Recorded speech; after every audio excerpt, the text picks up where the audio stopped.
want to take a moment and make a very important announcement for those people who consider themselves a remnant. Our monthly meetings are normally the first Saturday of every month. However, in May and June, they will be combined into Memorial Weekend so we can have the entire weekend to focus on God and also make sure that we remember those who laid down their life for us here in the USA.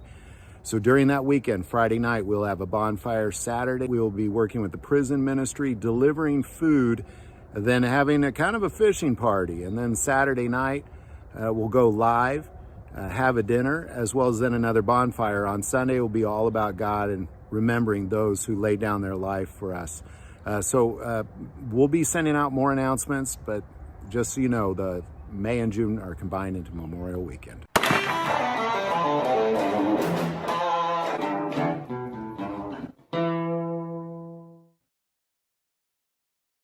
There's a lot of reports coming out about the Euphrates River drying up, and there's a lot of predictions about what's under there. Because the Bible talks about God putting something underneath the Euphrates River for the latter times. And as we see, the Euphrates River is drying up just like prophecy said it would. But it hasn't completely dried up.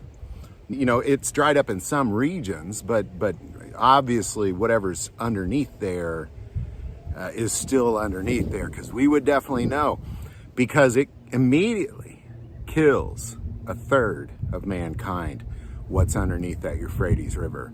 It's very terrifying. So we're going to take a look at exactly what's under there. Let's say the prophecy of what's under there coming out, it's in the Old Testament and in the New Testament.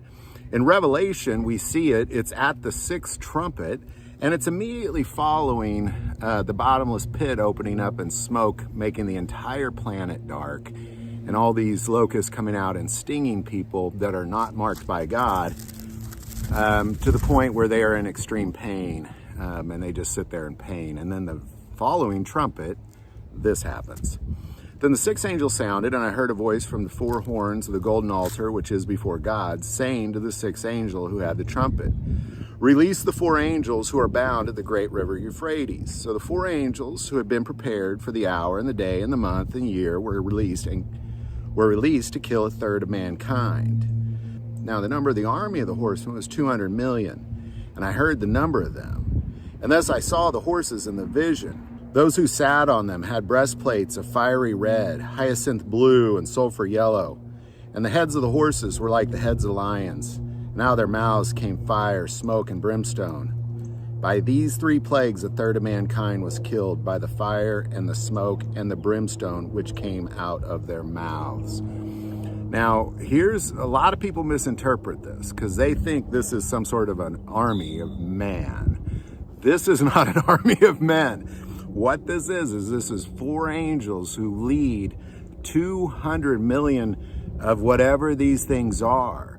And we've seen these things in the Old Testament as well. Now, I did a video on this in the End of Time series. I'm going to put the link here. But we see these in Joel 2. "Blow the trumpet in Zion and sound an alarm in my holy mountain. Let all the inhabitants of the land tremble, for the day of the Lord is coming, for it is at hand. A day of darkness and gloominess, a day of clouds and thick darkness, like the morning clouds spread over the mountains. A people come, great and strong, the like of whom have never been, nor will there ever be any such after them, even for many successive generations." So what we're looking at here is this army of 200 million. And I kind of want to remind you that, you know, just because it says four angels, but it's 200 million. But remember when the man in the cave was, he said, "Well, what is your name?" And he said, "Our name is Legion." So, it's multiple. It's 200 million of these things. And of course, here we see in Joel, it's dark when they come as well. "A fire devours before them," just like it said in Revelation, "and behind them a flame burns." So it's saying it's like they're kind of like a fire just burns, everything like the fire coming out of their mouths. "The land is like the Garden of Eden before them, and behind them a desolate wilderness. Surely nothing shall escape them.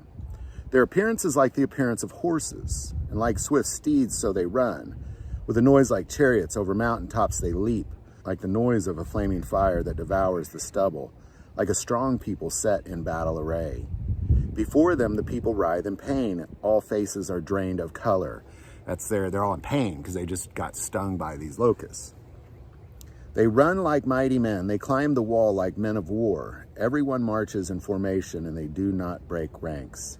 They do not push one another. Everyone marches in his own column. When they lunge between the weapons, they are not cut down. They run to and fro in the city. They run on the wall. They climb into the houses. They enter at the windows like a thief. The earth quakes before them. The heavens tremble. The sun and moon grow dark, and the stars diminish their brightness. The Lord gives voice before his army, for his camp is very great. For strong is the one who executes his word. For the day of the Lord is great and very terrible. Who can endure it?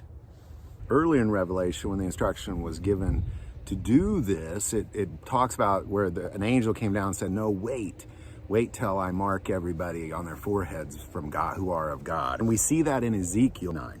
Then he called out in my hearing the loud voice, saying, let those who have charge over the city draw near, each with deadly weapons in his hand. And suddenly 6 men came from the direction of the upper gate, which faces north, each with a battle axe in his hand. One among them was clothed with linen and had a writer's inkhorn at his side.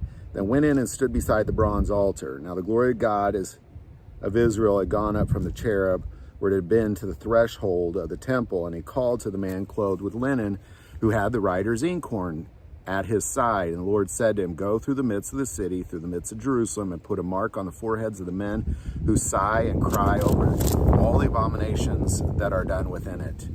In other words, mark the people who stand up for the things of God. To the others he said in my hearing, go after him through the city and kill. Do not let your eyes spare, nor have any pity. Utterly slay old and young men, maidens and little children and women. But do not come near anyone on whom is the mark, and begin at my sanctuary. So they begin with the elders who are before the temple. So it all starts in Jerusalem, is where all this begins. The Euphrates River dries up, and it all starts in Jerusalem. It just spreads to the entire planet. And this is ultimately what gathers all the armies of the world to the hills of Megiddo, is to battle against this thing that is coming out of the Euphrates River. And ultimately, when God marks your forehead, that's why the Antichrist desires to mark people with the mark of the beast, to be like God. But this is a mark that we don't put on. We don't voluntarily take this mark. We are marked by God because he knows our hearts. And he knows that we weep and wail for the things of God. As we see things being all over this world, we see tribulation taking place, we weep and wail for the things of God. And God knows that to be so, because he knows our hearts and he knows it's true, so he marks us and protects us from this 200 million army that comes from the Euphrates River. But the Euphrates River isn't dried up yet. It is drying up, and that is not a good sign for those who aren't of the remnant, that's for sure. But it is dry in some places, but clearly not dry in this particular place, wherever this may be. So anyhow, I hope this video helps open all this up for you. If you like this video, click like and subscribe. Feel called to support this channel with Patreon. That link is below. But the most important part of this channel is we take prayer requests. So please don't ever hesitate to send that in. Thank you for watching this episode of God, Family, and Guns. And as always, love God, love your family, and love guns.